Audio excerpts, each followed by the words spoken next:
Hello, hello, hello, and welcome to another fantastic episode of Anarchy Among Friends Roundtable discussion.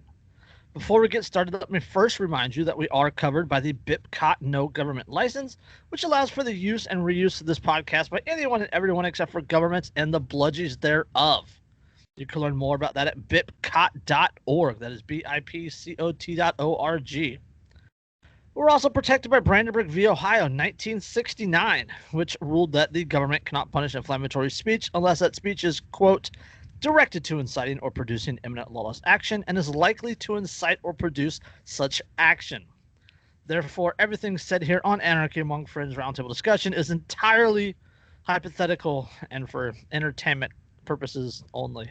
This is absolutely for entertainment purposes only. I mean, we're not particularly entertaining, but that is the purpose anyway. That's not true. We entertain ourselves. Yes, and we do talk about strippers on occasion. That can be entertaining. For adult entertainment purposes? I was going to say, that's a fairly regular thing. And we do have an article about Prince Harry pissing off a lot of colonialists. Colonialists. Yeah. So that'll be fun later. Yeah. Fucking. Before we even go down that road, I just have to say, wasn't there a war fought so we didn't have to give a shit what royalty thought? Yeah, I feel like that happened a few years ago. I'm pretty sure it answered the question of whether or not we had to give a fuck what the British royalty thought of our rights. There's a few comments like that, and one of them's like, "Your family is the reason we have the First Amendment." Fucking A. Fucking A. I love it. I got my American flag sunglasses for when we do that one. So there you go. We'll get into that one. But we got to go somewhere else first because Andrew and I were rapping about this one, and it's kind of been the elephant in the room in my head for a while. So I guess we're going to talk about it. But it's Space Force CO who got holiday call from Trump, right? That was a really big deal. Yep. Fired over comments decrying Marxism in the military. I read this article the other day, or this morning actually, when I was laying in bed, and oh my god. Yes. It does not make me feel good. I don't get a warm fuzzy feeling in regards to this one. So I had to throw my Slay Commies bracelet on for this. Free helicopter rides. Yeah. I just got my keep your rifle by your side patch and my stares in violent disgust. But the thing is, when I saw this article, I'm like, wait, because they mentioned partisan politics. He was engaging in partisan politics by decrying Marxism in the United States military. Yeah. Uh-huh. Because they prohibited partisan political activity. Yeah, okay. So, what's the party that he was against? Could you tell me? Because yes. Couldn't happen to be the one that's currently in power. It's under a little. Yeah. So the article goes on. A commander of a U.S. Space Force unit tasked with detecting ballistic missile launches has been fired for comments made during a podcast promoting his book, which claims Marxist ideologies are becoming prevalent in the United States military. That should be concerning to anyone and everyone who hears about this article. Well, yeah. The thing. Well, I'll get to the thing. Yeah. Lieutenant Colonel Matthew Lomer, commander of the 11th Space Wing Warning Squadron at Buckley Air Force Base in Colorado, was relieved from his post Friday by Lieutenant General Stephen Withing, the head of the Space Force Operations Command, over the loss of confidence in his ability to lead. Quote, the decision was based on public comments made by Lieutenant Colonel Lomer in a recent podcast, a Space Force spokesman said in an email. Quote, Lieutenant General Withing had initiated a command directive investigation on whether these comments constituted prohibited partisan political activity. I'm read that again. No longer has confidence in your ability to be part of army. Lieutenant General Withing initiated a command-directed investigation on whether these comments constituted prohibited partisan political activity. So So- essentially, he spoke out against the current ruling elites, and probably the president called the general and was like, "You need to shut him up," and they did. Yes. Well, yeah, I mean, and they called it partisan. That he was engaging in partisan politics. So he's a member of the American military and decrying Marxism, and that became partisan politics In the United States. yes. in the same military that invaded places like Grenada, Vietnam, the Korea. same military that swears an oath to, the Constitution. The magic parchment. Yeah, with the Constitution of the United States, which directly conflicts with all of the ideas of Marxism. Yes. Right.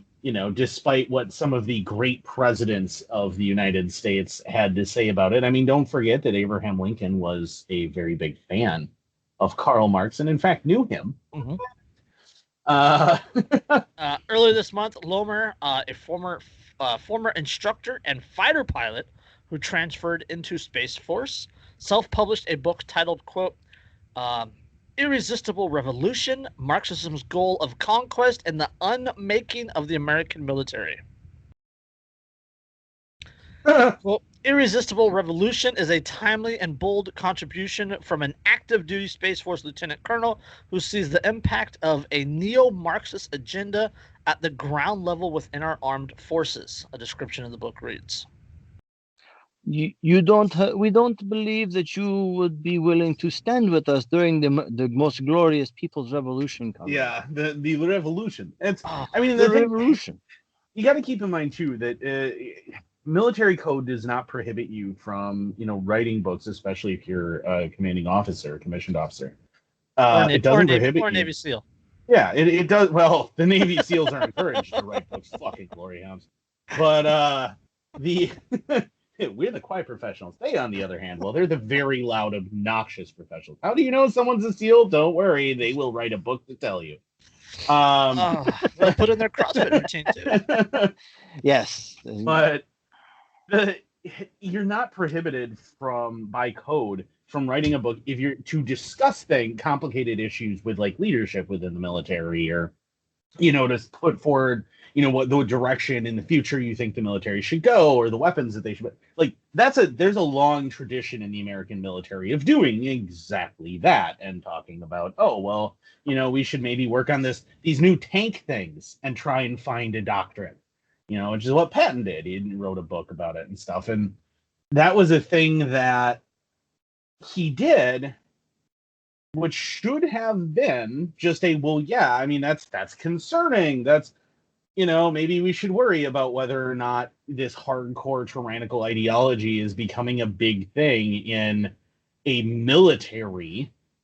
And he got labeled as being partisan and kicked out for that. Because that's the only way they can kick him out, is to label it as partisan politics, because that is prohibited. Yes. And it's not only concerning from the standpoint of a military, it's one of the, if not the most powerful military on the face of the planet that is being infested with this ideology. Which one can argue is a partisan activity. Right. Yeah. I mean, Marxism is inherently going to be partisan. I mean... Lomer sat down last week with L. Todd Wood of the podcast Information Operation. He spoke about the U.S. institutions, including universities, media, and federal agencies, including the military, that he said are increasingly adopting leftist practices. These practices, such as diversity and inclusion training, are a systematic cause for the divisive climate across America today, he said. From the perspective of a commander, Lomer said he didn't seek to criticize any particular senior leader or publicly identify troops within the book.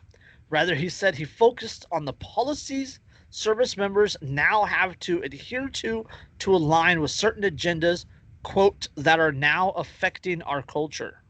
Well, yeah, I mean, look at what happened to JSOC, right? JSOC now has a diversity officer. Mm-hmm. Fucking JSOC, the Joint Special Operations Command of the United States military, has a diversity officer. And you would think in any military apparatus, you would want just the most qualified people capable of doing the job in the most efficient manner, rather than, oh, well, we need to make sure that we have this diverse fighting force. I'm sorry. If a woman can we'll go with women in combat. If a woman can pass all of the same physical tests that you have to go through to be an infantryman, fine, but they cannot be fluffed You through know, gender normal. not enough non-cisgender dragonkin are dying at the hands of our enemies. We really need to throw some more. I mean, that's the point. Like, what? What? We don't. There just aren't currently enough Asian Americans who are being sent to go die in a country they couldn't find on a map, alone and scared. So we really need to work on. I mean, what? Yep. And this guy's pointing out that this culture. I mean, if you want a military and if you want an operational force that has any amount of force to it, you care about having people who are capable of enacting force. You care about having people who can keep up with the rigors of combat. I mean, there's a reason why the average combat soldier has an intake of like 10,000 calories a meal, because you are going to burn through that. I mean, I know guys who were already really not fat, who lost 30, 40 pounds while we were in country. So it's going to be really rough and tough and everything else. And he's like, hey, this is probably a bad thing that we're going, but we need more, trans individuals. We need more women. We need more, what about fat positivity? Like, this is a problem if you want people to be combat effective. And he's just pointing this out. But what I was telling Jason when he and I were talking about this is I said they've been setting this up for a while. Mm-hmm. Oh yeah. And what this is a setup, because this is a setup to take over the military, to have the government taken over, and then once they have all of that set up, now they can do the Great Reset, and who's going to tell them no? Yep. Yeah. He goes on in the interview to say, quote, "My intent never has been to engage in partisan politics. I have written a book about a particular political ideology, Marxism, in hopes that our Defense Department might return to being politically nonpartisan in the future, as it was honorably done throughout history." And the unfortunate, I shouldn't It's say that. it's the number 2 book on Amazon's military policy section this week. But you're never gonna see that. You're never gonna see that go back to the Defense Department being a nonpartisan entity. Oh, okay. I just checked it. Now it is number 1 and number 2. Number 2.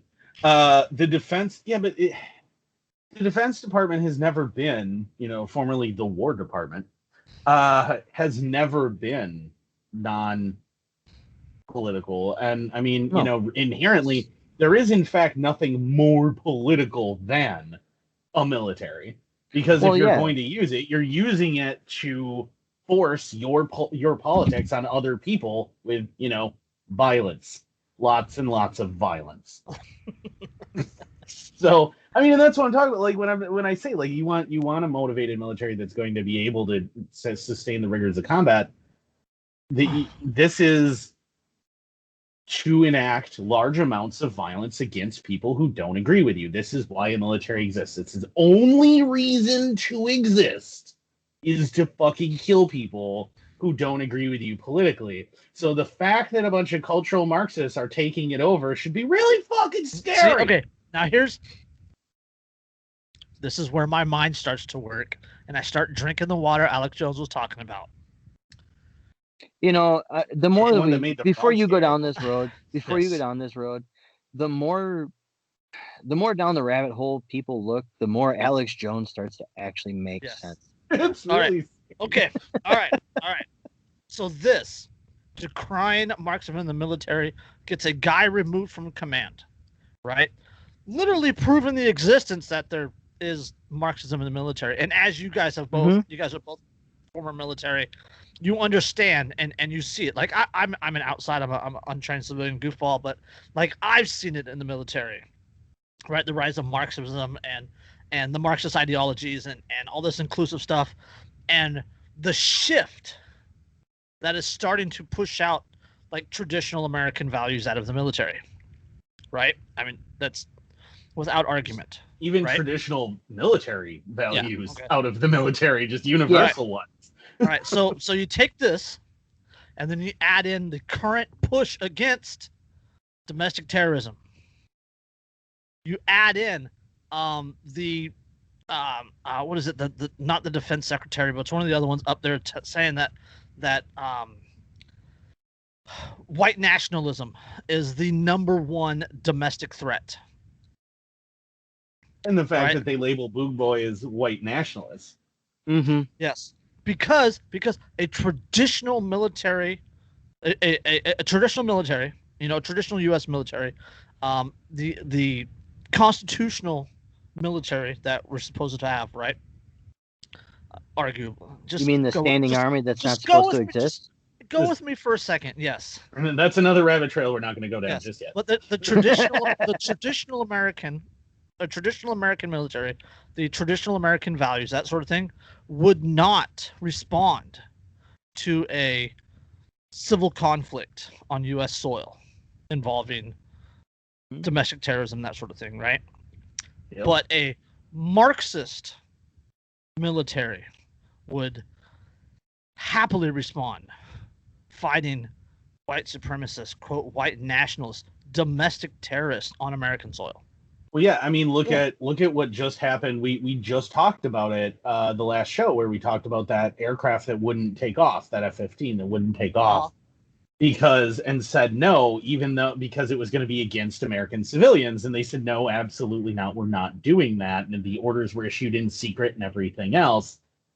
This ties right into that. The fact that the orders were issued at all is very disheartening. Yeah. I would go so far as to say it's absolutely terrifying, because essentially, had there been a different pilot, one that had been through all of this Marxist bullshit and that is heavily infiltrating the military, had it been one of those pilots instead of the one who was on the tarmac, who had been ordered to do this flyby. Okay. Now, this is a scary thought, right? It was a group of people that said no.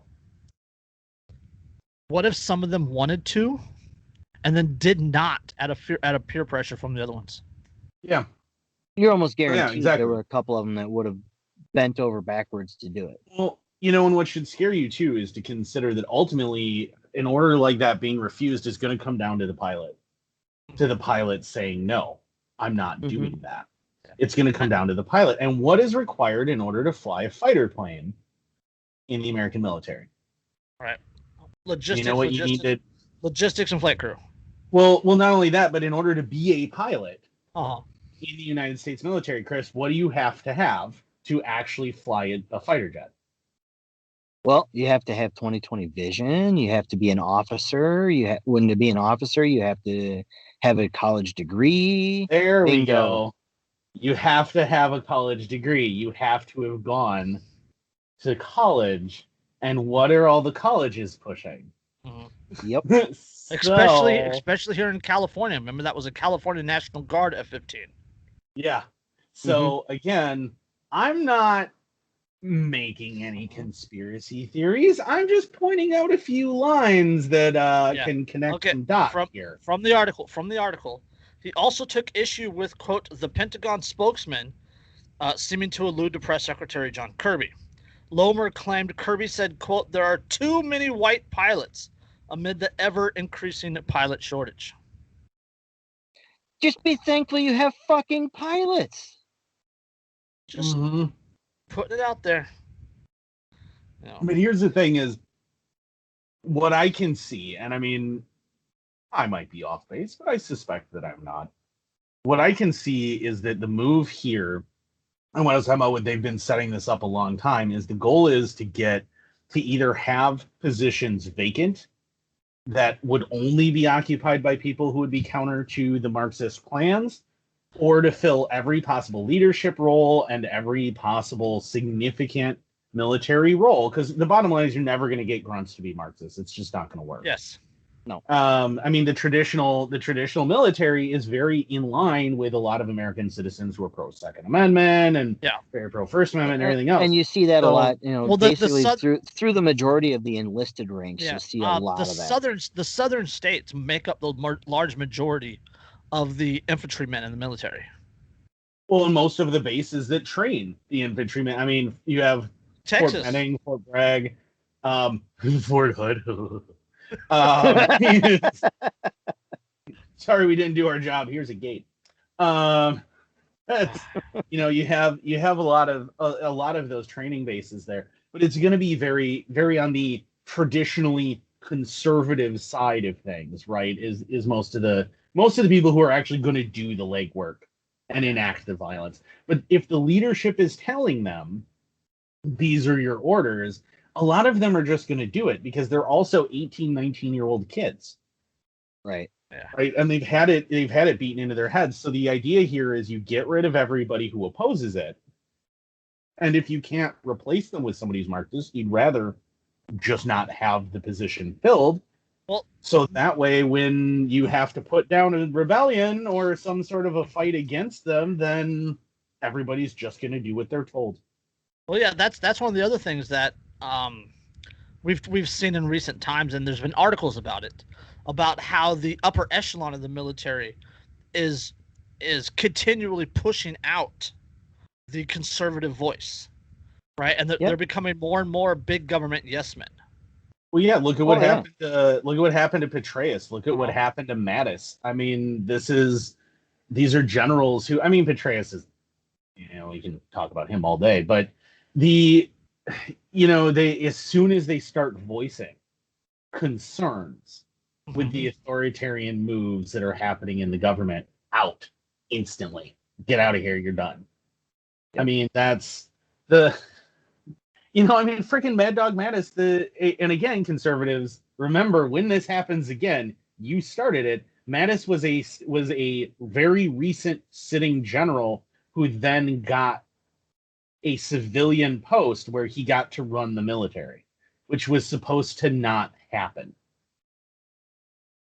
And that precedent was set for Mattis to be able to do what he did.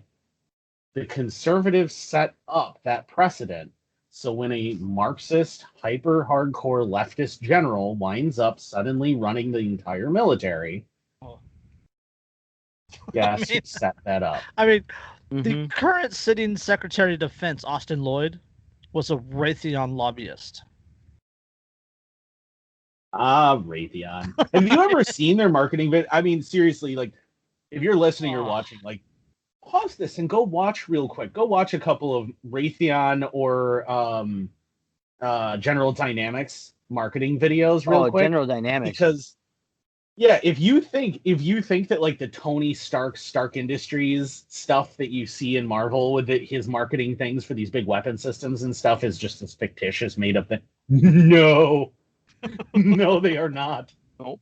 They are modeled after actual marketing campaigns put forth by your military-industrial complex. You'll have lines like dramatically increasing lethality and significantly longer ranges than the last two generations. It's funny you say things like that. And earlier you said that the military would rather just have those positions empty rather than have them filled with traditional people who hold traditional military values. Mm-hmm. The Pentagon inches toward letting AI control weapons. How could that ever go wrong? I swear to Christ. Who programs the weapons? Mm-hmm. Uh-huh. Well, see, now we don't need people, and that's the thing, is we don't need fighter pilots if it's all drones. And not only that, but wasn't there like a few different movie franchises about why this is a bad idea?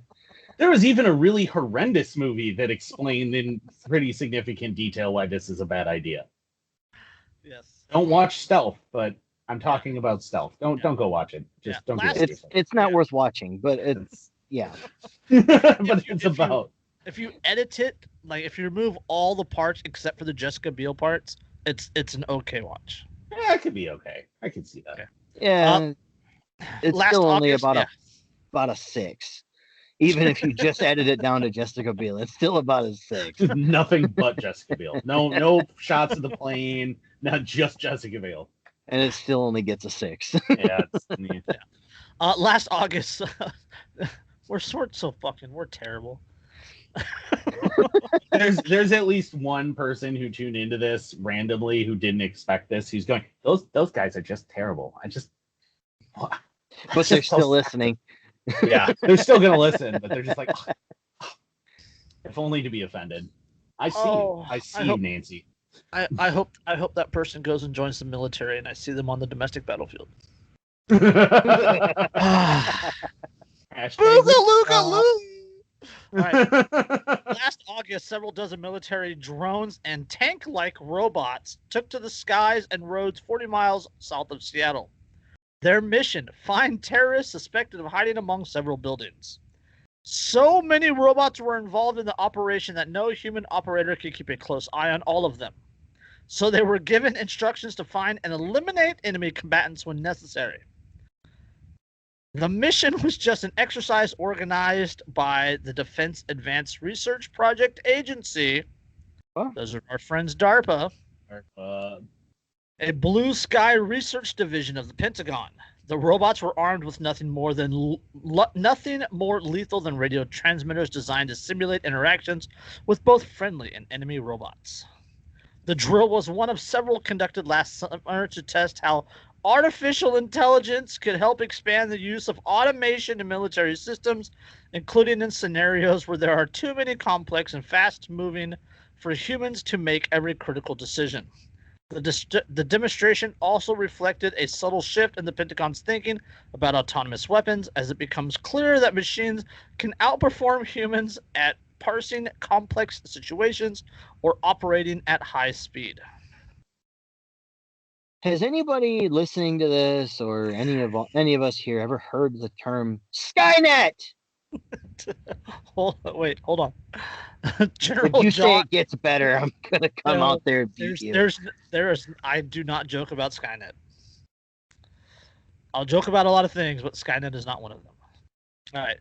General John Murray of the U.S. Army Futures Command told an audience at the U.S. Military Academy last month that swarms of robots will force military planners, policymakers, and society to think about whether a person should make every decision about using the lethal force in new autonomous systems. Murray asked, quote, "Is it within a human's ability to pick out which ones have to be engaged and to make 100 individual decisions? Is it even necessary to have a human in the loop?" I'm a cybernetic organism, living tissue over metal endoskeleton. Yep. There are certain things that just because we can do them, I don't believe we should do them. And I believe that this is right near the top of the fucking list. Do you know, I mean, like, how many movies in the past 25 years have come out that can detail to you exactly every possible thing that could go wrong here? I mean, every possible thing that could go wrong. It's, I mean, you got Skynet. You have, was it the movie with Matthew Broderick? How many times do we have to bring all of these up too lately? Because I feel like the past 4 fucking episodes, we wound up bringing up this is a really terrible idea. I mean, don't let the computers just decide who they're going to kill and who they're not. That's quote. Yeah, quote. Is it even necessary to have a human in the loop? I mean, we don't even have nukes that are totally anonymous, right? Well, yeah, we especially don't have nuclear weapons. And that's specifically because of things like oh god, I just watched his Wasn't there a pipeline hack just the other day yeah, Oh. well, and that shut down the Eastern Seaboard? there's a really good movie on Netflix right now, well, documentary called The Man Who Saved the World, and it's about a guy who was in charge of the Russian nuclear arsenal in 1983 when the computers, for no apparent reason, decided to make up 5 separate nuclear missile launches from the United States aimed at the Soviet Union. And all, whether or not the Soviet Union fired missiles at the nuclear missiles at the United States, came down to his sole decision. Yep. And he didn't believe the computers because they couldn't get visual confirmation, and he thought there's no way. And also decided very clearly, I'm not going to be the one. I'm not going to be the one who starts World War III. If I'm wrong, I'm not going to do it. I'd rather die. So he didn't. He saved the world. Literally, yeah. Yep. Yeah. He single-handedly saved the world. One man not agreeing with the computers. And now you're going, but do I really need to have people involved in the decisions the computers make? Yes, you fucking need to have people involved. And you know, thinking about it too, another thing that came to mind as we were talking about this was war games. Uh-huh. Yeah, that was Would you like to play a game? Matthew Broderick. Yeah, Yes. strange game war. The only way to win is not to play. Yeah, exactly. Yeah. I mean, can you imagine if there was no and in that scenario, there was no person that could stop it once it decided that it wanted to do that. Oh, I'm just saying, a Marxist military with autonomous AI killer robots That they programmed. What could possibly go wrong with this? Oh my god. I mean, somewhere there's some Alex books- Jones is losing his fucking mind. Yeah, there's some books out, like Fahrenheit 451 or 1984. They kind of explain that direction. I just started reading 1984 again. Go watch iRobot. Go watch iRobot's with a Will great Smith. one. Yeah. iRobot, there's so many that explain why this is a really, really stupid idea. Outside the Wire, that The new Matrix. one. This is such a catastrophically, phenomenally stupid idea. But leave it to humans. We're going to create our own destruction. Timothy Chung, the DARPA program manager in charge of the Swarming Project, said last summer's exercises were designed to explore when a human drone operator should and should not make decisions for the autonomous system. For example, when faced with attacks on several fronts, humans control can sometimes get in the way of the mission because people are unable to react quickly enough. Quote, actually, the system can do better from not having someone intervene, Chung says. No, better is not the word. All I can think of is that scene from Invader Zim, from episode 1 of Invader Zim. I put the fires out. You made them worse. Worse or better? SpongeBob and Patrick, we saved the city. Yeah, we saved the city. Yeah, we saved the Burning, city. people are screaming. I mean, that's all. Oh well, it does better if there's no one involved. Yeah, I bet it does better by your fucking standards, you psychopath. That's like the drones and wheeled robots, each about the size of a large backpack, were given an overall objective, then tapped AI algorithms to devise a plan to achieve it. Some of them surrounded buildings while others carried out surveillance sweeps. A few were destroyed by simulated explosives. Some identified beacons representing enemy combatants and chose to attack. When asked how things went, one of the AI said, "Roger, Roger."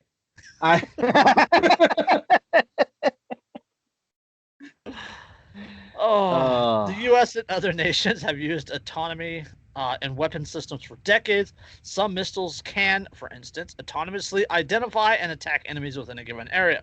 But rapid advances in AI algorithms will change how the military uses its systems. off-the-shelf AI code capable of controlling robots and identifying landmarks and targets, often with high reliability, will make it possible to deploy more systems in a wider range of situations. I want to hold on. I want you guys to catch what I just said. Off-the-shelf AI code capable of controlling robots and identifying landmarks and targets, often with high reliability, will make it possible to deploy more systems in a wider range of situations. Off the shelf. You know, wasn't there just like Off-the-shelf a big AI codes? wasn't there just like a really big article a few years ago about how something like 3/4 of all semiconductors in things that the United States military uses were actually Chinese made and infected with some sort of Chinese malware? Yes. Yeah. So, I mean, I'm just saying. I don't think I need to explain what's going on here. Why this is bad. You know, the thing is, though, is what you could do if you were, you know, one of the Marxists who are trying to run the military with this is come up with like a set of orders, right, that are predefined for them to carry out, like say maybe like 65 of them. And then you could have one more that you could use in the case of domestic Order 66. Yeah, it's like maybe an order 66. How many other I mean, think about how many pop culture references we've already made and how many more we could make about this shit going wrong. Well, and you know, you guys probably, I don't think you guys have Disney Plus. You probably haven't seen The Bad Batch yet, have you? I haven't watched it yet. I do have it. haven't watched it yet. Okay. So it takes part just as Order 66 is issued, is how it starts off. And it follows the Bad Batch or Clone Troop 99, which are, they're genetically modified to have specific traits. One's really good at technology, one's, you know, just stupidly strong, one's are an incredible sharpshooter, etc., etc. Well, when Order 66 is ordered, all of them ignore it except for one. And that one, all he says for the most part is, "Good soldiers follow orders." What? And that's essentially what they're breeding into everything with all of this. Well, yeah, I mean, you know, and the thing that is insane to me is that it doesn't take much if you're setting up things the way they're set up. It doesn't take much to engineer exactly that kind of thing into all of this, where there's a single command you could give. Yep. I mean, even ignoring your fear of you know, possible Marxist takeover, or ignoring your fear of the generic, you know, the government turns tyrannical and says fuck you to the citizens, ignoring all that stuff. It is theoretically possible a single person could have in all of those AIs the ability to take them all over and make them listen only to his commands. Yeah. Mm-hmm. Do you really want to risk that? Is that really worth it? Wasn't it at a HackerCon several years ago where like a 10-year-old kid with an iPad took over a drone? Yeah, I remember that. Well, not only that, but there's a YouTube video out right now where with relatively cheap off-the-shelf technology, they hack a Tesla and are able to control the steering and the throttle. Mm-hmm. Yes. Well, and realistically speaking, it wouldn't be that hard to adapt that technology to, say, hack an MQ-1. For reference, what's an MQ-1? It's a Predator drone. Okay. The thing that will probably kill us. Hey, stand clear. Probable drone target. I actually had I was wearing that the other day in a store, and I actually had some random dude like look at it and go, "Ha!" Oh, I get a lot of funny looks with that one on. They're like, "What?" I get more funny looks when I'm wearing my rooftop voter shirt. But I did just get this shirt from Hustle Gear. I like that shirt. You're not guns, tyrants. Barrier tyrants, yeah. People look at me confused with my rooftop voter patch on my hat. Oh, I watched a video the other day of Meghan McCain saying that the January 6th insurrectionists, quote unquote, should be treated like American Taliban. They shouldn't be sent. They shouldn't be sent to Gitmo. They should be treated like terrorists. I can think of 535 people in Washington that should be treated like American Taliban. Yeah. It's just remember, kids, it's not waterboarding if you use diesel. So now that we're all on government watch lists and we're not going to get monetized for this video, let's move on to something that'll make us really. Weren't really we angry. already on government Weren't watch we already? lists? I mean, Yeah, but now we're on another list. Now we're on DARPA's list. I think Andrew and I were already on DARPA's list. Yeah, the I'm still autonomous holding drones are out. coming for us. I'm still holding out that instead DARPA decides to turn me into the Winter Soldier, man. Like I'm keep hoping every day. Like I watch Winter Soldier, go, oh, why not me? I saw a meme with Captain America. It said, "Be weak and small, give up, do drugs, do steroids or whatever it was." Do steroids. Yep. Yeah. Do steroids. All right. Remember, you can only really be the epitome of America if you do steroids, kids. I'm kind of glad Derica's not here for this one because she would be really upset. So, parents wrongly accused of killing their baby are freed 13 years later. They lost their child, and the state locked them up in a cage and treated them like murderers for 13 years. It is so much worse than that. A Georgia mom and dad convicted of murdering their days-old baby daughter have all charges dismissed after each spent almost 13 years in prison. The district attorney apologized that they never received a fair trial. The case began in May 2008, just a day after Ashley and Albert Delabot brought their seemingly healthy daughter Mackenzie home. A bump was discovered on her forehead. The Deblobots, Debelbots. Delbobots? D-B-O. Was it D-E? Devilbot. Debelbots. Devilbot.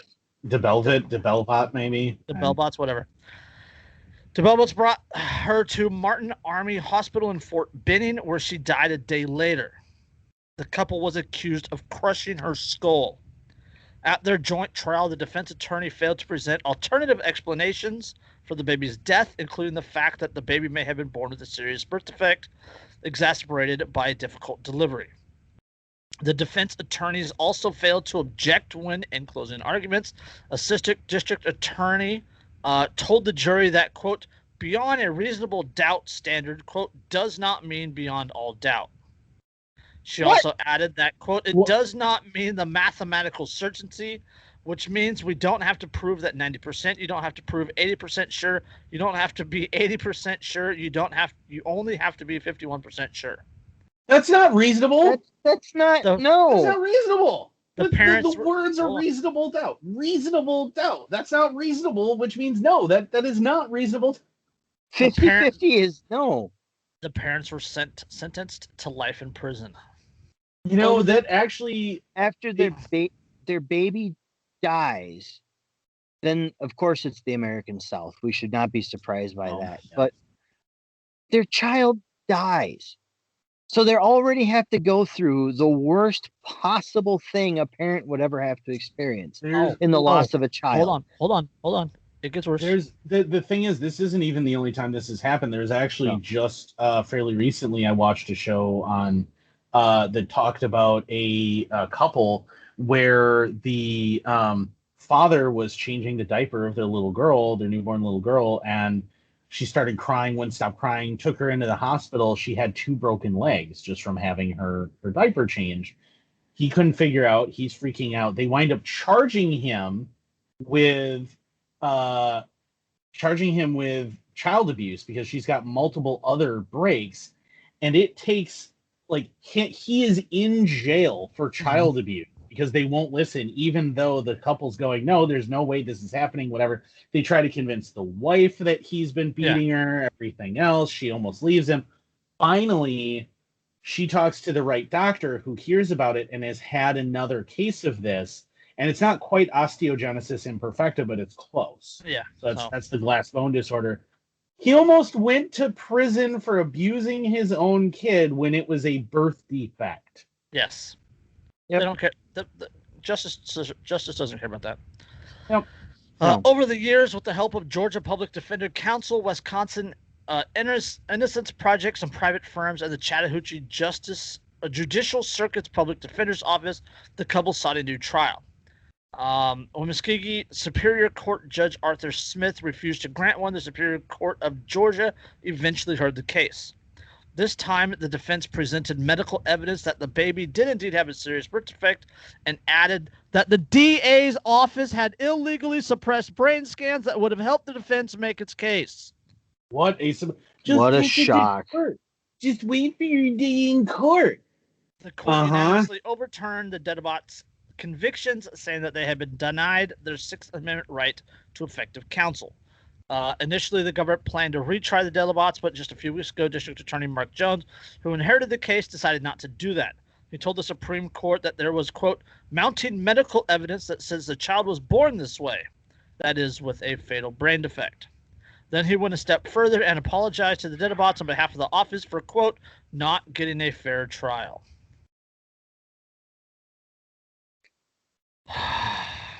But it's supposedly the justice system. Are you kidding me? Yes.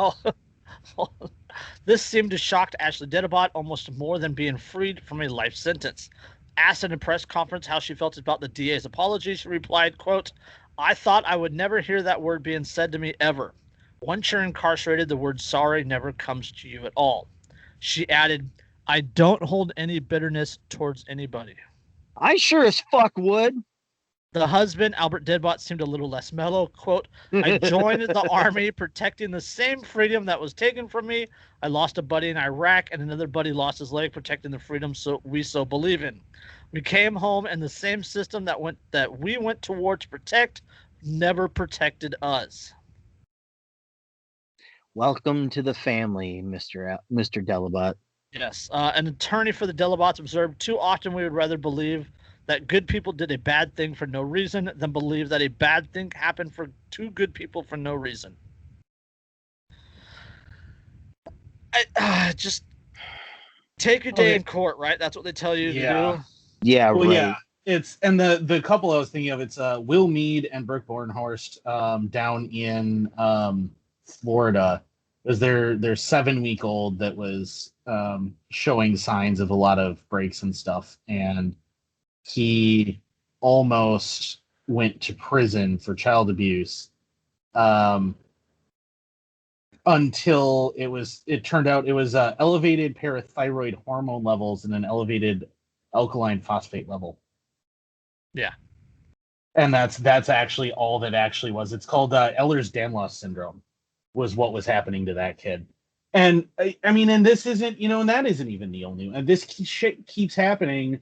And again, in that instance, the prosecutors and the cops were lying to the mother and convincing her that they had other evidence and they had other testimony that didn't exist and that there was no other way and none of the doctors want.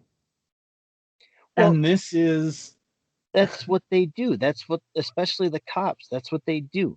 They can lie and they will cheat. Last week about the 13-year-old in the murder. Yeah, they will lie and they will do everything they can to get you to come over to their side in order to compel you to see things their way. And once you start seeing things their way or confess to a crime you didn't commit, then they'll be, oh, well, sorry. When it finally comes out that you really weren't the person that did it. Yeah, and what they get is, sorry, you didn't get a fair trial. Oopsie daisy. We stole 13 years from you, but my bad. Our bad. Sorry. Aren't I a goose? Shucks. You lost your military career and we stole 13 years from you? Sorry, Dad. Oh, wait, that's right. You're not a dad anymore. Sorry. Yeah, oopsie doodles. Well, and depending on how old this couple is, they those 13 years, they might have lost every opportunity they could have possibly had to Have more kids. Not only that, but they probably haven't seen each other in 13 years, other than the No. trial. Mm-hmm. Yeah. I mean, they were Well, forced they're separated. gonna have some fun once they, If they're still together. fair enough. Yeah, if they can even rejoin each other. I mean, well, trauma has a way of bonding people, but I mean, Yes, it does. I'm sure being told, sorry, we threw you in jail for 13 years is like, I'm sure that's like totally an aphrodisiac.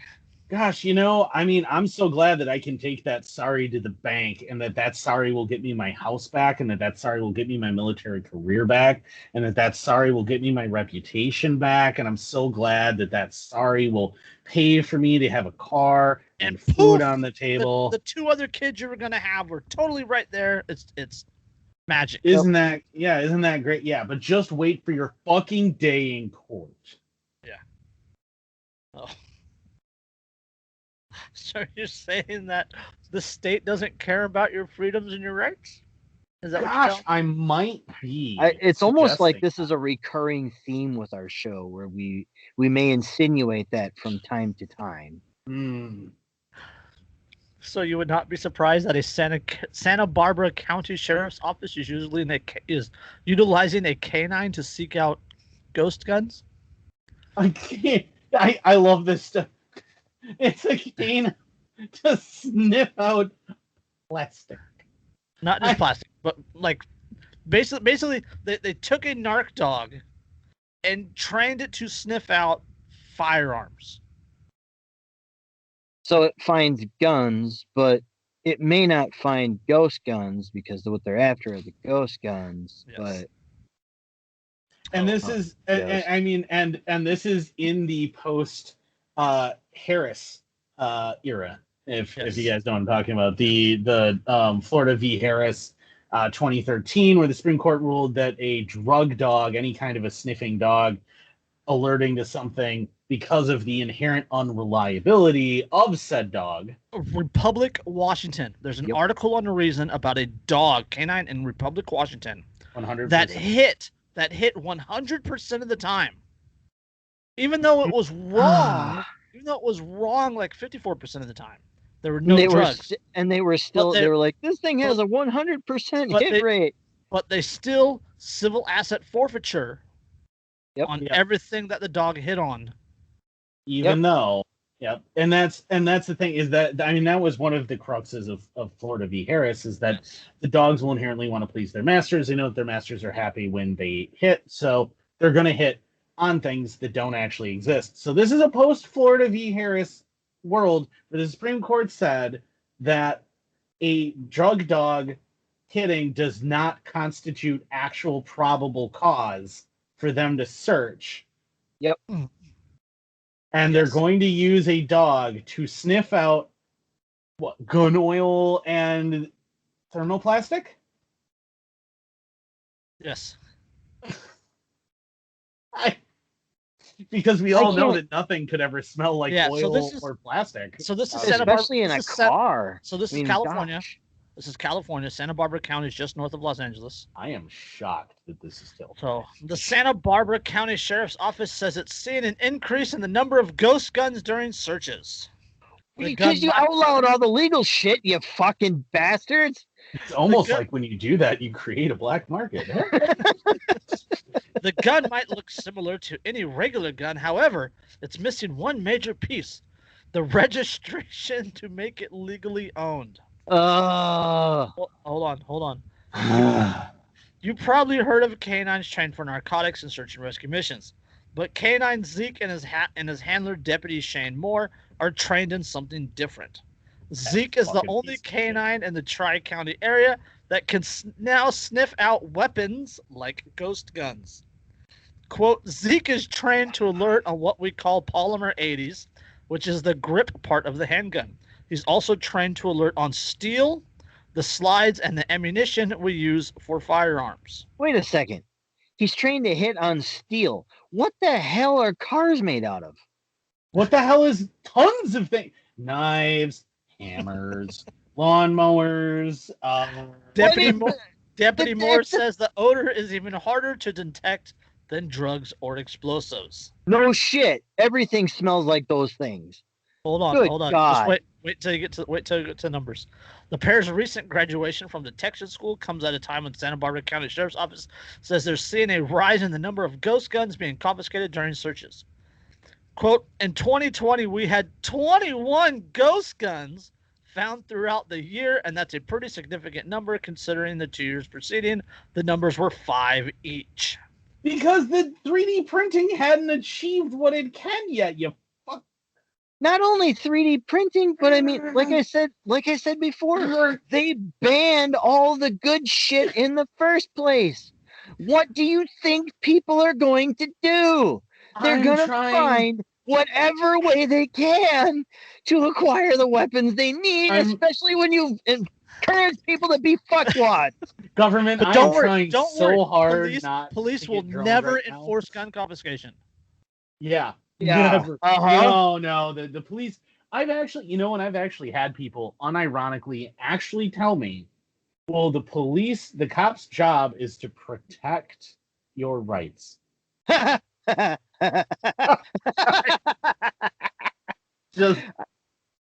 one of those just stare at them slightly slack-jawed after they say it kind of comments where you're like, you just kind of want to reach over and pat them on the head. Yeah, I mean, well, that was. I have done that to people. I have done that to people. It's hilarious. Yeah, Zeke says people can buy a gun that's about 80% complete online, and then put the rest of the gun together themselves. What makes the gun a ghost gun isn't necessarily the parts of the gun, however, it's actually what's left out. Quote, before you assemble it, you're supposed to notify the Department of Justice and have a serialized number to make the gun officially registered to you. That's the portion of the process that's being skipped. The guns are becoming fully made, and out on our streets, and they're not being tracked. That's the point. I just have to point out here that serialized guns aren't being tracked either. No. Yeah, they don't have fucking GPS. Yeah, they can't be. Oh, you know what makes them really hard to track is if you accidentally sell them to like drug cartels in Mexico. Gosh, who did that? I swear we did a story on that once upon a time where I think it might have been. Oh yeah, it was the goddamn ATF. Gosh, was it? Oh, the same people that murdered, nearly 80 people, including women and children. And, the people who executed a woman who in her own home. As she held her baby. The sheriff's office says so far this year they have confiscated 3 ghost guns in Santa Barbara County, but that number does not include additional ghost guns found by the deputies who are now part of a federal case. You want to see me fucking do it again?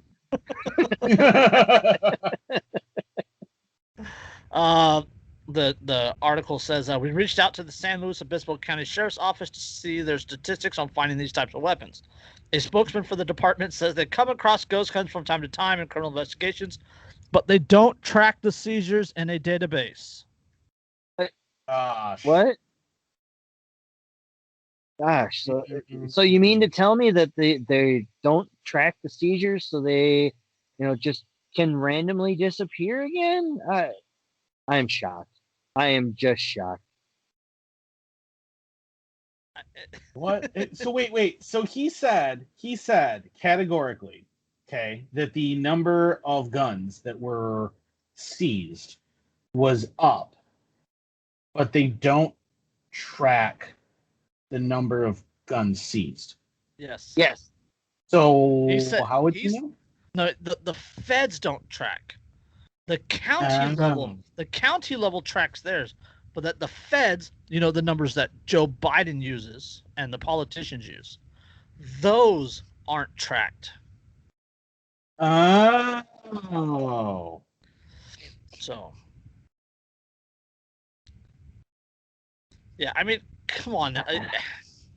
They took a narc dog and made it extra narky. Essentially, yeah. Like, I feel bad for that dog.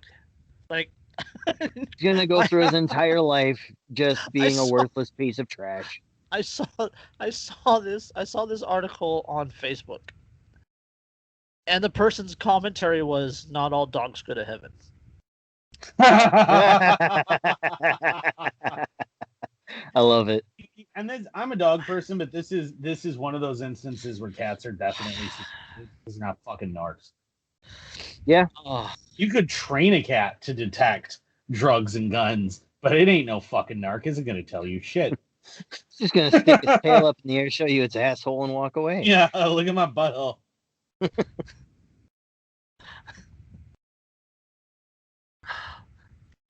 Prince Harry angers Americans after calling the First Amendment bonkers.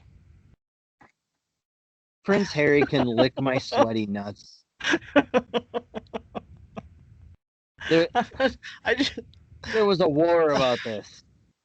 Prince Harry Feel like sparked we've yet had that another conversation. controversy this week after criticizing the United States constitutional right to free speech, the First Amendment. During a Thursday appearance on Hollywood actor Dax Shepard's Armchair Expert podcast, the prince, who now lives in California after stepping down from his royal duties, said, quote, "I've got so much I want to say about the First Amendment. I still don't understand it, but it's bonkers." It's pretty cut and fucking dry. I don't remember asking you a goddamn thing. Pretty much. The comment angered many Americans who questioned why Prince Harry was living in the United States if he didn't appreciate and respect the Constitution. Hey, go home. We course he fought a doesn't war to fucking get rid of appreciate- royals on our Of soil. course he doesn't appreciate the fucking Damn it. Constitution. It was written because of his fucking relatives. Yes. They got a few tweets highlighted here. One says, "Hey, go home. We fought a war to get rid of the royals on our soil. No need to understand anything we do. Bye." Yeah. Fucking, I don't care what your Let's see. opinion is. If he has a problem with the Constitution, he can go back to Britain. So this is my favorite one. It says, "Yeah, we know he doesn't get it. His family is the reason it exists." Exactly. Exactly. Fucking exactly.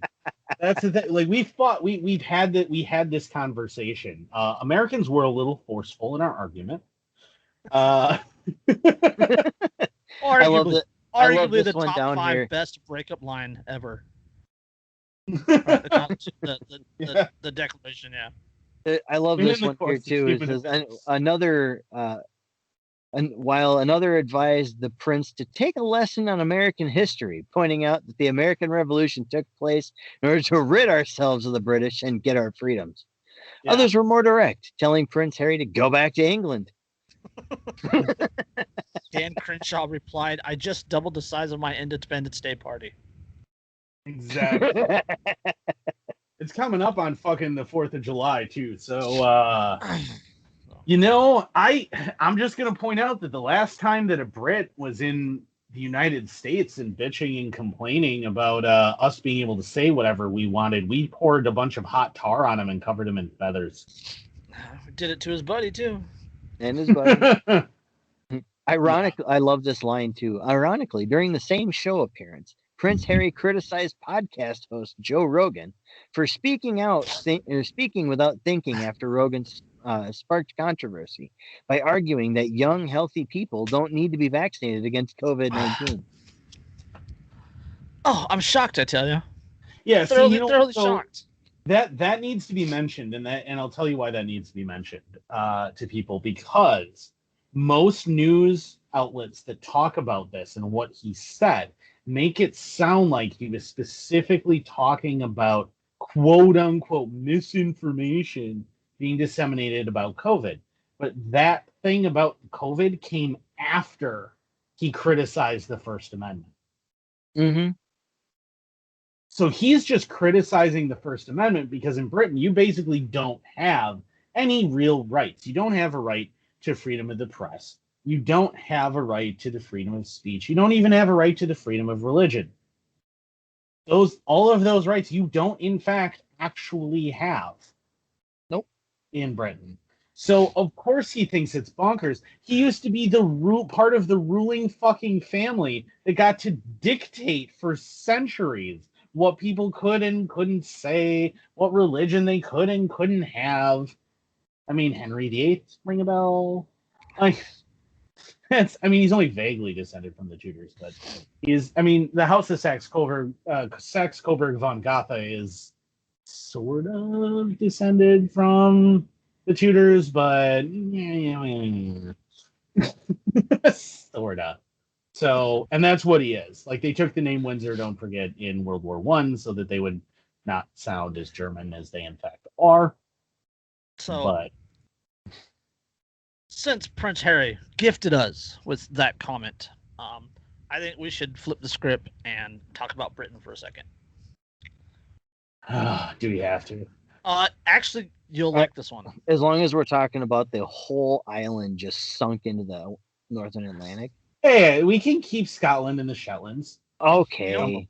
If it sinks, the sea might rise enough to flood Washington, D.C. Wouldn't that be lovely? That would be amazing. It's like a 2-for-1 deal. Right? So there's an article from Express.co.uk. It says, Boris told to stop terrifying Brits with totalitarian COVID warnings. Fucking bored. That piece. Hold on. And then the sub headline says, psychological weapons deployed by the government to ensure lockdown compliance must now be used to coax the public back to normality. Oh, you mean like the whole CDC guideline that says that people don't really need to wear masks anymore, and then all these people that are saying, "Well, I'm going to keep wearing a mask anyway," that have suddenly gone from trust the experts to, did you see that? I'm going to do Did you see what I that want to shit? do. The CDC director defends the new mask guidance by saying that science evolved. Gosh, it's almost like that's the whole fucking point. Science can't evolve. Science is or isn't. Well, no, science changes. I mean, what's established science changes. Interpretation. The interpretation can evolve. Well, yes. Well, But the no, facts don't evolve. The facts do change with new evidence. Yeah, our understanding of the facts. That's not an evolution, though. That's new. No, science. that's just new. Yeah, it's just gaining additional information. But I mean, But I mean, like, look at these people, right? Look at the people in the United States right now that have been told, well, if you're fully vaccinated, you don't need to wear a mask. Right now, first of all, I haven't been wearing a mask the entire time anyway. We now have science that has really just evolved, even in the last 2 weeks, that demonstrates that these vaccines are safe. They are effective. They are working in a population that did just as good. That just as they did the clinical trials, that they were working against the variants that we have circulating in the United States. That's what the CDC director said. Wasn't there also just an article that said something about how, like, was it like the New York Yankees or something had a bunch of people who had been vaccinated test positive? Yeah, like a player and like 7 coaches or something. Yeah. Don't worry, they're effective. Yeah. All right. Let's get on to this article. So that sub-headline again says, psychological weapons deployed by the government to ensure lockdown compliance must now be used to coax the public back to normality. Psychological weapons. Yes. So they subjected their people to essentially psychological torture in order to get them to comply with their arbitrary edicts. Fair point. And now they have to use it again in order to make people want to be functioning members of society again. Well, and that's what I was saying is, like, these are psychological. So they've so psychologically traumatized the public that in the United States, even that when they say, "Oh, you don't need to wear a mask anymore," a bunch of these people who bought all the lies, hook, line, and sinker, are now going, "But I don't want to stop wearing my mask. I don't believe you." Because you convinced them so thoroughly with your horror porn, you convinced them so thoroughly that they would murder their grandmother if they didn't wear a fucking mask. That now that you're going, "Oh, well, you can stop wearing a mask now," they're still going, but what if I kill my grandma? Well, not that, but like we talked about it before about how that there are people in this country, that there are people there are little kids, there are babies that don't know a world without masks. There are people that came into like cognitive function that don't know a world without masks. Just like like this newer generation, the Gen Z or whatever you want to call them, the millennials, they don't know a world without the Patriot Act. They don't know a world without the war in Afghanistan.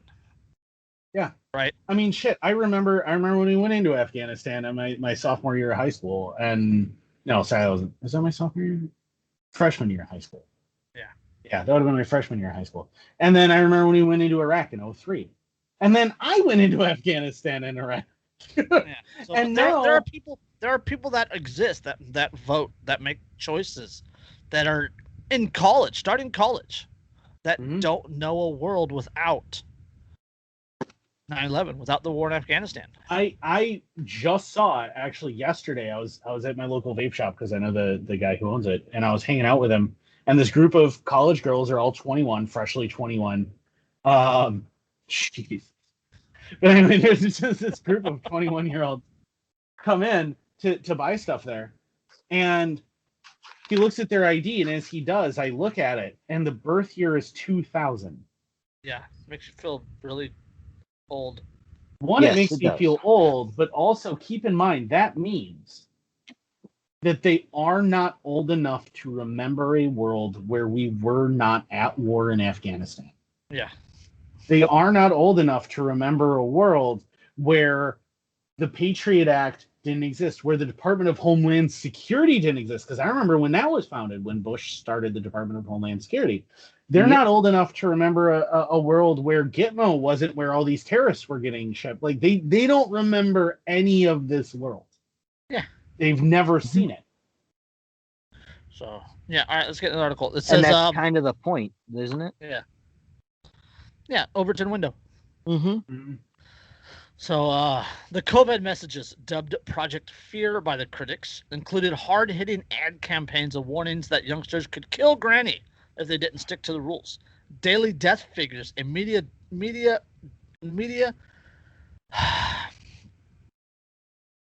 Fucking brain hurts. How now, brown cow? Media dick of overflowing hospitals added to the state of the pandemic, as did advice for people to stay safe by assuming that they had the virus. The Indian variant news had also presented in the most pessimistic manner, it was claimed.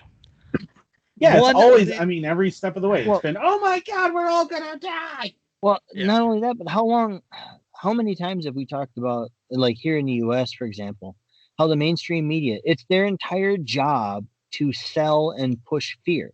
Well, no, okay. The media, the mainstream media, all media, and the world over are for-profit companies. Yeah. Right? Positive news doesn't sell. If it bleeds, it leads. Right? Mm-hmm. Sensationalization. YouTube, people on YouTube do it with clickbait titles. Sensationalization. If you when you the more people you can bring in, the more revenue you get through advertising. Yeah. Right? So if they can sensationalize, if they can scare people, if they can use those psychological techniques to draw people in, they make more money. And it's been around for, I mean, like, don't forget, like, when Pearl Harbor was attacked, right?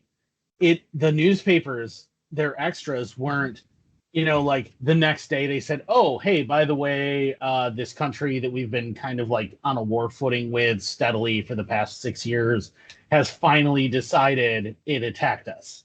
It was going to attack us, and it hit us. And it was kind of bad, but all the ships pretty much, with the exception of a couple, are going to get refloated, and it's fine. No, it was surprise attack. Japan destroys U.S. Pacific Fleet.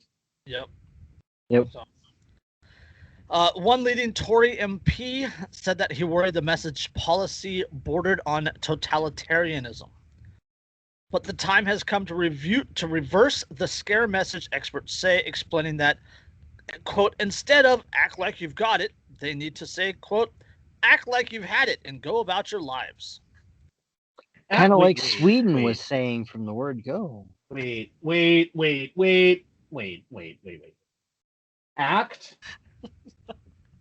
Act like you've had it? And go about your lives. So this kind of segues into that other article that Andrew shared. I think we're going to have to hit next. wait, so act like you've. So if I've had, and instead of quote act like you've got it, they need to say quote act like you've had it and go about your lives. So what you're saying is, if I've had it, then I shouldn't have to worry about all of the masks and social distancing. So what you're saying is that I may have, if I have had a sickness, a natural immunity. Hold that thought. However, it was minutes from SPIB, that is the SAGE-linked team of behavioral scientists that advised the government on, quote, anticipating and helping people adhere to interventions that mention the raising fear in minutes from March last year. In the minutes from the start of the first lockdown, SPIB warned, quote, the perceived level of personal threat that needs to be increased among those who are complacent using hard-hitting emotional messaging.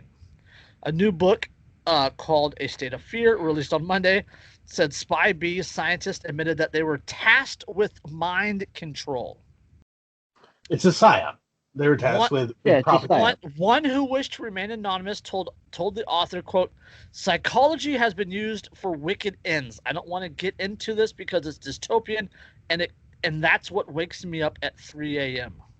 The whole fucking response to this whole thing has been nothing but one giant dystopian clusterfuck. Yeah, what are you talking? This is Operation Dystopian Clusterfuck. Yeah, another who asked for Operation Enduring Clusterfuck. Yeah, here. Another who asked for anonymity said the use of fear has been tantamount to, quote, totalitarian government in respect for propaganda. Dodsworth, however, said fear messaging had come from a range of sources. She said, quote, the operation of this campaign of fear is opaque. You don't always know where a particular advertisement or idea for how to present statistics came from. Critics say the combined messaging were so effective that a return to normal life as restrictions lift. Critics say the combined messaging were so effective that a return to normal life as restrictions lift is impossible for many. And now psychologists have called on SPIB to use its expertise to de-escalate the fear. Well, maybe you shouldn't have turned it up to fucking 20 on a 10-notch dial in the first fucking place. Dr. Zinabastora, senior clinical psychologist based in Manchester, said the government needed to quell the fear, quote, if they're serious about getting society going again. Quote, we have anxiety across the nation. So much information has been swallowed, and people do have an inflated idea of the risk to them personally. This was deliberate. People have been too deprogrammed and are unable to assess their own risk, even though there was a suggestion that people should understand their own risk. But the experts pushing fearful messaging are still being pumped out. This is one near my bus stop showing a picture of a young girl in her teens and a bench outside 6 feet apart, and it says that we still need to be careful. This is in spite of the fact that we know young people are not at risk and outdoors is not a risky place. Oh, she added, the government has to stop pumping out fear messages if they're serious about getting society going again, and we mustn't keep pumping out information about scary variants. Anxiety therapy is exposing patients to uncomfortable situations bit by bit. Going back to masks and jumping in hedges when someone walked past you will not help you. What the fuck? So the fear porn was so bad that it fucked people up to the point that they need to use unfear porn to get people to return to normal. They are going to need to go hardcore to the side that we've been on this entire time in order to convince people. Goebbels and Bernays and Darwin are having an all-out fight right now. Yeah, speaking of Goebbels, yes. so as you were talking, I was hunting because I knew there were a couple of quotes that I wanted, and I found them from Joseph Goebbels. The most brilliant propagandist technique will yield no success unless one fundamental principle is borne in mind constantly. It must confine itself to a few points and simply repeat them over and over. Yep. He also says, it would not be impossible to prove with sufficient repetition and a psychological understanding of the people concerned that a square is in fact a circle. They are mere words, and words can be molded until they clothe ideas and disguise. Gosh, that sounds an awful lot like the way they try to reinterpret the way things were written in certain documents in history. And yeah, he also said, think of the press as a great keyboard on which the government can play. Not wrong. Not wrong at not all. wrong at all. You know, and the thing is Joseph Goebbels, if you actually read a lot of what he wrote in his couple of books that he wrote, was really, really smart. Yeah. He was really smart. He was definitely, I mean, most of the Nazis were not dumb. That's the thing. They weren't dumb. They were evil bastards, but they weren't dumb. And Goebbels especially understood a lot of things about how you psychologically manipulate people.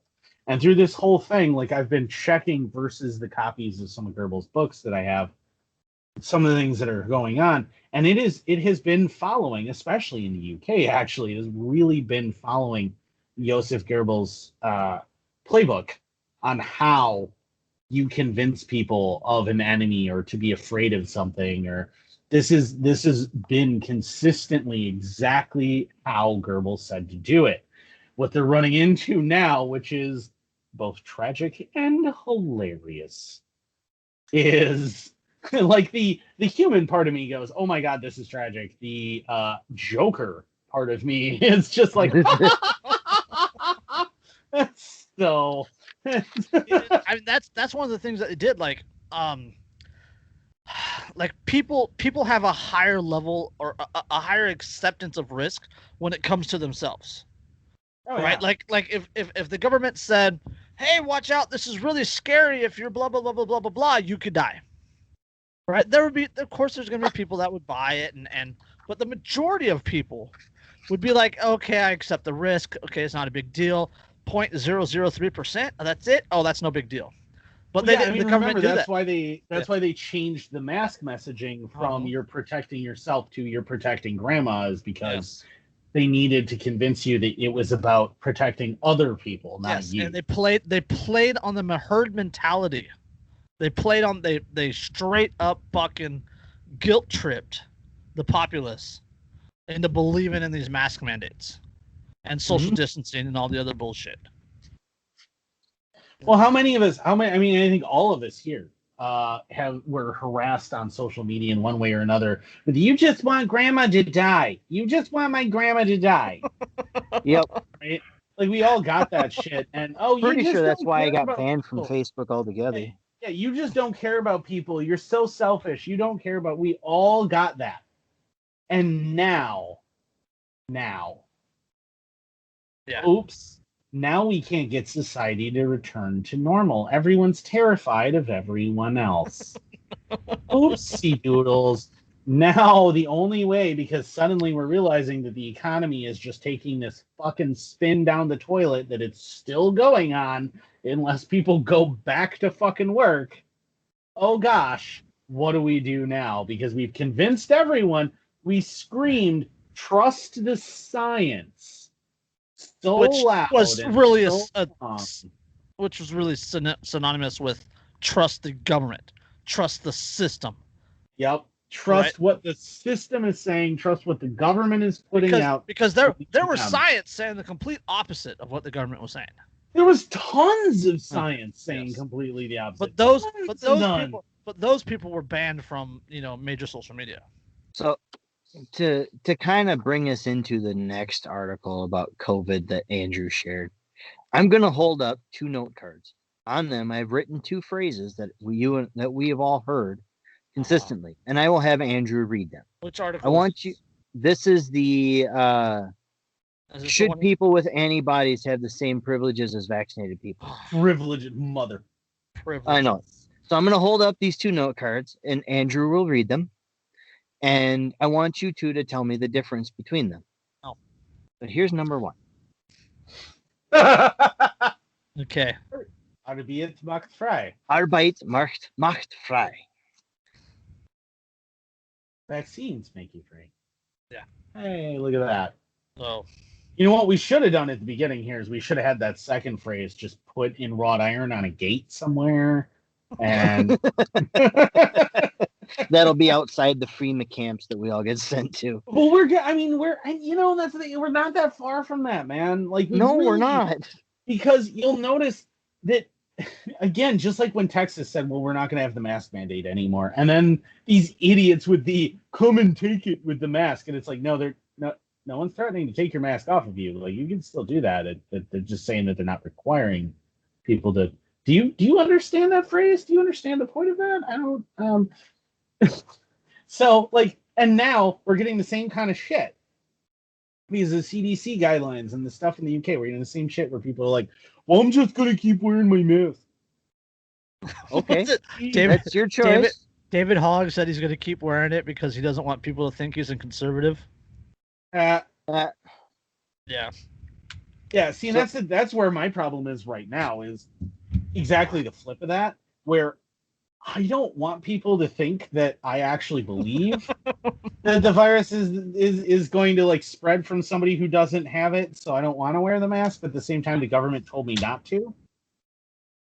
So I kind of also want to wear the mask just so that I can be like, So fuck you. we have the mask mandate here in the San Francisco Bay Area, in which it's not only a mask mandate, but like if you go into a store without a mask, the store is not allowed to check you out if you're not wearing one. Like the store will get like criminal penalties, right? They'll get fines. So I have the most thinnest fucking mask ever. If you're listening if right you're- now, if you're- you can see through it. If you're just listening, You I can have read I his have my patch. mask. I have my mask up against my camera, and you can clearly see me through it enough to read my patch and read my face. Yep. But that counts. That quote protects grandma. Oh, I bought a whole bunch of that kind of shit when the whole thing started, just because it was the only thing that, because there were so many places that just wouldn't let you in the door.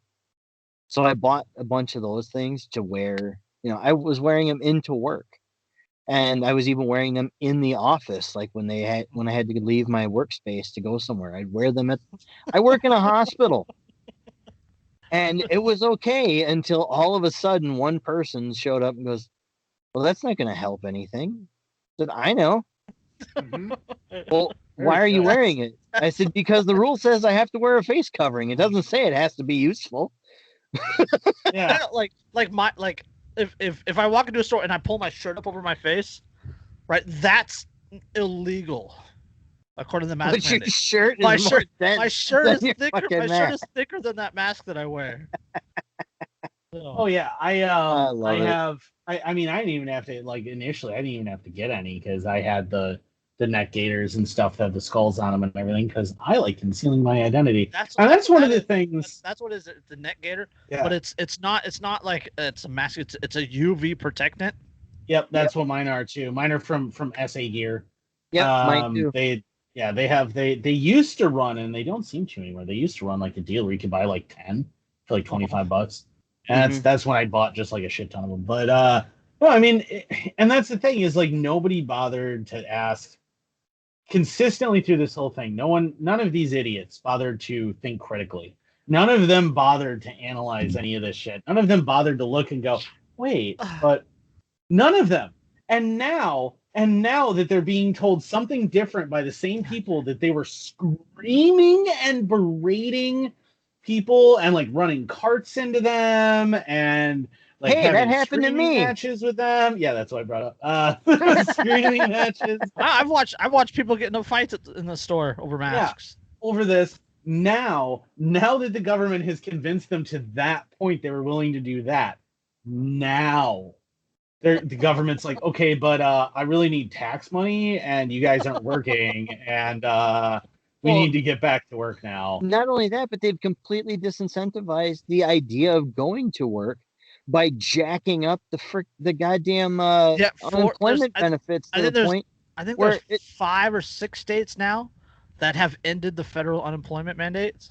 yeah, they've just outright said no, Uh-huh. we're not giving you that anymore Yeah, because Wisconsin still hasn't. I can fucking tell because I've been hiring for fucking 6 months and I can't find it. So, Yep. so what you're saying is that the government is full of bad ideas, and that the people at the top Really? don't necessarily make good decisions. Yes, I Like- might be saying that. Like Georgia police agencies training officers to shoot, not to kill. oh god. Oh, that's so. If anyone is unfamiliar with the Hold on. anatomy of the Let's human let's body- let's read the let's get through the article first. Let's get through the article first, and then we can go into why this is a bad idea. And Oh, let's- anybody and listening to let's- this already let's- knows it's a bad fucking idea. For a second, let's just look at this target and realize that the dick is outlined in yellow. shoot him in the dick. They're Shoot him. training people to shoot him in the dick. All right. I mean, Not that used to there's be a any major joke blood in- vessels there or anything like that. I mean, Yeah, Yeah. I mean, So my unit used to joke about that, like just shoot him in the dick, just immediately, just shoot them all in the dick. Like that's the true sniper shot. Like, okay, anybody can shoot somebody in the head, but you Yeah. get him in the fucking dick. the peel that shit back like a banana peel. article says shooting to disarm or injure instead of shooting to kill a suspect is what the LaGrange Police Department is training officers to do. The new policy is the first of its kind in Georgia and in the country, and it comes as activists demand police reform. The chief says Wait, deputies are- stupid decisions that are being made in Georgia? I am shocked. The one state Andrew's banned from. I am. Come on, If come you've on, only for- started for listening just- recently, I am banned from Georgia. like the article is from Georgia, and it's spelled CHEF. The chef says deputies across the U.S. are trained to shoot, quote, center mass, meaning deadly fire to the chest or head. The chef? The chef. Okay. All right. This training teaches officers to aim below the torso now. The department is hoping other law enforcement agencies follow their lead.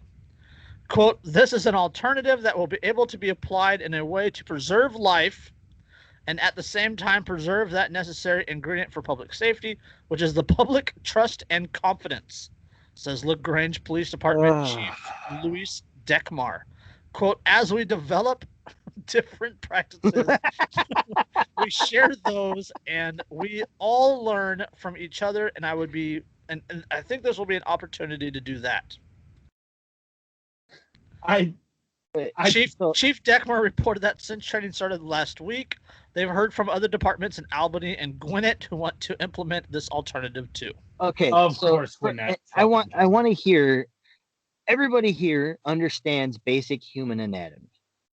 So if you're aiming below the torso, Incredible tip is just for you. I want to know what could possibly be constituted as a lethal shot on somebody that would be below the torso. I mean, it's not like you have any like arteries at all there. I feel like there's an important bone right there too. It starts with an F, and if that breaks and happens to cut said artery or something like that, Well, if you're unfamiliar with what happens if you get shot below the torso, there's a movie you may have heard of called Black Can we Hawk just take a moment and go over this target that they're shooting? There's a lot to unpack in this target.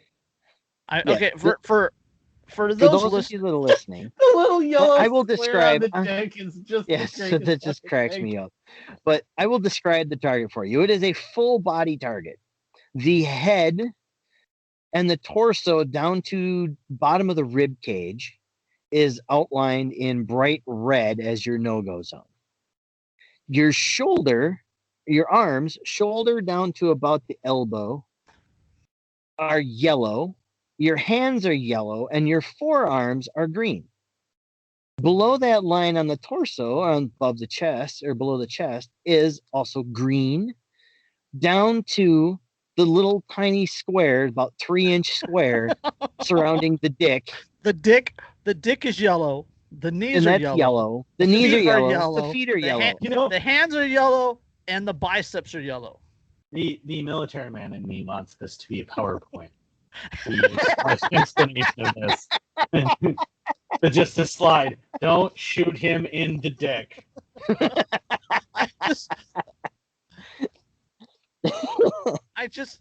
This target is it's so disturbing. Okay. Yeah, like don't So please don't shoot him in the knees. Don't shoot him in the upper arms, which is actually mostly meat and probably okay. No, because right through your arm. Yeah, you have the Yeah, there's a big one in your thigh too that drains a lot faster. Oh, I know. We femoral artery. The whole reason that my heart stopped was my femoral fucking artery. I was shot in the knee. So just for the purposes of this article, keep in mind, I was shot in the knee and bled to death. My heart stopped 3 times. Yeah, but did they shoot you in the dick? Well, thank God they didn't. That is always a terror. Every combat soldier, that is their like ultimate fear is to get hit in the dick. I just got this mental image of some police chief going, aim small, miss small. Aim small, miss small. So what I'm hearing is when I encounter this police department, wear a bulletproof cup because I mean that's the thing too. Is remember, like if you have that little square, what is a human being who's a shooter naturally going to aim for? They're going to aim for the little fucking square. They're going to aim for the little yellow in the middle of the green. That it's on this target. If you're listening at home, it is a natural bullseye on this target. Is your dick? Shoot him in the dick. It's the dick. It's just gonna be nothing but nut shots. And it's just and not only, even if you take the femoral artery out of the equation, the entire pelvis is listed as green. There's a lot of blood vessels that run through the pelvic area because there's a lot of marrow there. There's a lot of new blood that gets created in the pelvis. My dad had surgery on his pelvis and had an entire blood change. Yeah, I mean, not only that, but you also have to remember that if you like break your pelvic halos from, say, I don't know, around carrying several thousand foot-pounds of energy impacting it, if that breaks, you're probably never going to walk properly again and be in pain for the rest of your life. Mm-hmm. So, at least we didn't kill them. We just made them almost bleed to death and crippled them forever. How is this better? He's never going to run away again. I mean, and ignoring that, remember that a body is 3-dimensional. There are things in the back, things in the front, things in the middle. If I hit you in the center of mass above your dick, but below your diaphragm, there's a spinal cord back there. There's also, a stomach, which will spill stomach acid and bile into your internal organs. And there's a reason why gut shots are generally considered to be fatal. Yep. Shoot someone in the bowel, it'll do just as bad. Yeah, I mean, there's a lot of bowel ducting down there. Yeah, can we, with modern surgery, can we remove chunks of intestine? And yeah, we can. But they can't unshoot your dick. They can't unshoot. That really should be the name now. Is you can't unshoot a dick. Oh God! Please don't shoot me in the dick. Needs to be on a T-shirt. That's another. We're really building it up. We need to try and make a deal with somebody who makes T-shirts here. Because please don't shoot me in the dick. I bet you if we reached out to Bunker, we probably could get something going. No, God. Spirit of Resistance. Spirit of Resistance would be good too. Resistance. Liberty Maniacs. That's where I got the patch from. Spirit of Resistance. Yeah. Liberty Maniacs. Maybe they might also do it. What was that other one where Andrew we got the probable drone target patches from? That's the antistate.net. Unfortunately, I don't know who runs it. I keep trying to find out. No one will tell me. So no. I know why no one will tell me, but it still annoys me because I just really want to have a conversation. We want to work something out. If you're listening to us right now, we just want to work something out. Okay, we don't want to turn you over to anybody. We don't want to we just want to work out something. Or at least just listen to me about design, man. Spirit Resistance, hey, we'll work out a deal. Yeah, Spirit Resistance will work out. Liberty Maniacs would work on a deal. Come on, there's a bunch of companies that could be making some sweet fucking Anarchy Among Friends roundtable discussion merch right now. Yeah. And making like tens, perhaps 20s of dollars. and let's be honest. You two want a "Please Don't Shoot Me in the Dick" t-shirt. Oh fuck yeah! Absolutely. I would order one immediately. That's what I want. Else, I want a "Please Don't Shoot Me in the Dick" t-shirt with the upper torso. Yeah, I was going to say print. that target. Yeah. With Hawaiian print upper torso on that target. Yeah, like I want that target. Just please don't shoot me in the dick, bro. I do have floating around somewhere. I have a T-shirt that says "Don't drone me, bro," but I haven't been able to find it in a couple of months. Makes me mad, but yeah, like that would be fucking great, man. Right. We're missing out on some merch out there. Speaking of deals, let's throw those plugs out and get out of here. Go for it, Andrew. You're the plug guy, not me. I'm the plug guy. Okay, so I start the show, you win the show. All right. Well, if you would like to care for your beard, like Hafthor Bjornsson or me, I am also a brand Viking. Go to thebeardstruggle.com and go ahead and use code InkedAnarchist15. Get 15% off of your order, and make sure. Don't shoot me in the dick, bro. But yeah, go to thebeardstruggle.com, use code InkedAnarchist15, and you can use that to get 15% off your order. They have beard straighteners and volumizers. They have heat shield to use on your beard to use that straightener and volumizer. They have a lovely sea salt mask for your beard to help soften it. They have beard wash. They have beard conditioner. They have beard oil. They have cool fucking merch, man, like this hat, right? It's actually out of stock right now, but they got that too. They got more merch coming.